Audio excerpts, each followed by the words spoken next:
मित्रांनो, सध्या पाकिस्तानातून आणि विशेषतः POK मधून ज्या बातम्या समोर येत आहेत त्या थक्क करणाऱ्या आहेत.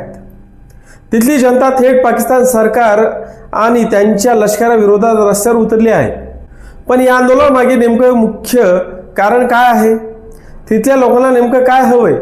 आणि सर्वात महत्त्वाचा प्रश्न, यामुळे POK खरोखरच भारताचा भाग बनणार आहे का? चला तर आपण ह्या सगळ्या गोष्टीचं विश्लेषण करूया.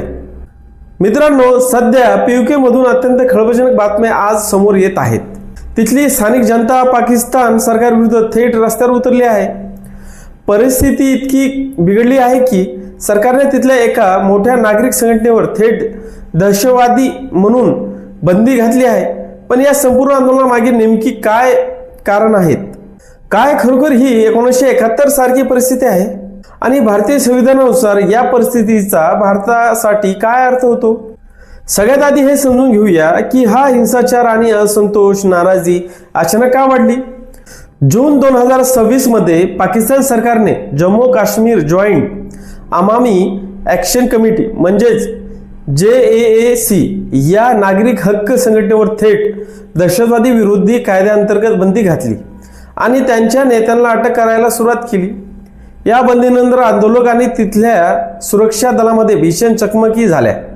आंतरराष्ट्रीय माध्यमांनुसार अहवालानुसार या हिंसाचाराला अनेक निष्पाप नागरिक आणि काही सुरक्षा कर्मचाऱ्यांचा मृत्यू झाला असून 50 ते 70 अधिक लोक जखमी झाले आहेत. पण मित्रांनो, हा राग एका दिवसामध्ये तयार झालेला नाही. या आंदोलनाची मागणी काय होती माहीत आहे? बुनियादी मागे म्हणजेच अगदी साध्या आणि मूलभूत गरजा. आम्हाला स्वस्त आटा द्या, वीज दर कमी करा आणि नोकरशहा तसेच राजकीय नेत्यांचे विशेष VIP अधिकार कमी करा. विचार करा, ज्या प्रदेशातून वाहणाऱ्या नद्यामध्ये संपूर्ण पाकिस्तानला वीज आणि पाणी मिळतं, तिथल्या स्थानिक नागरिकांना याच प्रचंड महागडी वीज आणि 2 वेळच्या भाकरीसाठी संघर्ष करावा लागतोय. हाच तिथल्या लोकांचा संतापाचा मुख्य कणा आहे आणि कारण पण आहे. एकीकडे हा भाकरीसाठी आणि विजेसाठी झगडणारा POK आहे, तर दुसरीकडे आपल्या भारतातील जम्मू आणि काश्मीरची आजची परिस्थिती पहा. कलम 370 रद्द झाल्यानंतर गेल्या काही वर्षात तिथे कमालीचे बदल झाले आहेत. आज उन्हाळ्याच्या सुट्ट्यामध्ये श्रीनगर आणि जम्मूमध्ये हॉटेलचे रेट्स मुंबई पुण्यासारख्या मोठ्या शहरासारखे हॉटेलपेक्षाही जास्त झालेत. इतकी प्रचंड गर्दी तिथे पर्यटकाची होती. तिथे नवनवीन इन्व्हेस्टमेंट्स येत आहेत, इंटरनॅशनल फेस्टिवल होत आहेत आणि लोकांमध्ये विकासाचा एक नवा आत्मविश्वास दिसतोय. हाच विरोधाभास आज POK आणि गिलगिट बाल्टिस्तानमधील लोकांना विचार करायला भाग पाडतोय की जर भारताच्या बाजूला असणारे काश्मीर बांधव प्रगती करत असतील तर आपल्याला पाकिस्तानात राहून फक्त गरिबी आणि लष्कराच्या गोळ्या का मिळत आहेत? आता येऊया सगळ्यात महत्त्वाच्या आणि कायदेशीर मुद्द्यावर.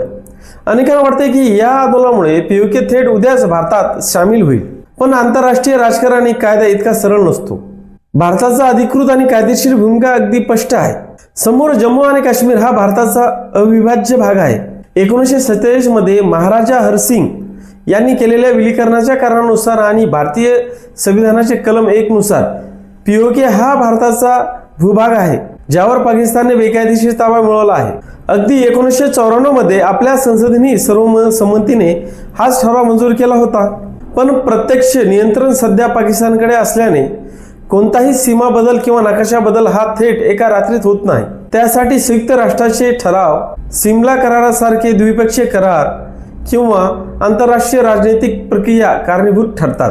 सध्याच्या घडीला तिथल्या लोकांची मागणी भारतात सामील व्हा असे नसून आम्हाला आमचे आर्थिक हक्क द्या एवढीच मर्यादित आहे. पण समजा भविष्यात अशी परिस्थिती निर्माण झाली की POK प्रत्यक्ष भारताच्या नियंत्रणात आला, मग तो युद्धाच्या माध्यमातून असो, संमतीने असो किंवा कराराने, तर पुढे काय होईल? आपल्या संविधानात याची काय प्रक्रिया आहे? भारतीय संविधानाचे कलम 2 आणि 3 संसदेला हा विशेष अधिकार देतात. संसद कायदा करून कोणत्याही नवीन भूभागाला भारतात समाविष्ट करू शकते किंवा विद्यमान राज्यामध्ये सीमामध्ये बदल करू शकते. POKच्या बाबतीत तो आधीपासून कागदपत्री भारताचा भाग मानला जात असल्याने संसद विशेष कायदा करून त्या भूभागाला थेट केंद्रशासित प्रदेश जम्मू काश्मीरचा भाग म्हणून घोषित करू शकते किंवा त्याला स्वतंत्र केंद्रशासित प्रदेशाचा दर्जा देऊ शकते. 2021 मध्ये जम्मू काश्मीरच्या पुनर्गठनाच्या वेळी आपण हे पाहिलंच आहे. मित्रांनो, सांस्कृतिक किंवा भावनिक पातळीवर अखंड भारत ही संकल्पना आपल्याला नक्कीच अभिमानास्पद वाटते, पण आंतरराष्ट्रीय कायद्याच्या चौकटीत या गोष्टी दीर्घकालीन आणि गुंतागुंतीच्या असतात. एक लोकशाही देश म्हणून पीओके मधील नागरिक हक्काच्या आंदोलनाकडे आपण सहानुभूतीने पाहतो आणि तिथल्या मानवाधिकारांच्या उल्लंघनाचा निषेध करतो. पाकिस्तानातील अंतर्गत निराशा भारताच्या भूमिकेला नैतिक बळ नक्कीच देते, पण या संपूर्ण विषयाकडे आपण अत्यंत जबाबदार आणि तथ्यावर आधारित दृष्टिकोनातून पाहिलं पाहिजे. तुम्हाला काय वाटतं? पाकिस्तानच्या या आर्थिक संकटामुळे आणि अंतर्गत बंडामुळे पीओकेचा प्रश्न येत्या काळात कसा सुटेल? तुमच्या प्रतिक्रिया मला खालील कॉमेंट बॉक्समध्ये नक्की कळवा. हा माहितीपूर्ण व्हिडिओ आवडला असेल तर चॅनल सबस्क्राईब करायला आणि व्हिडिओ लाईक करायला विसरू नका. पुन्हा भेटूया. जय हिंद, जय महाराष्ट्र.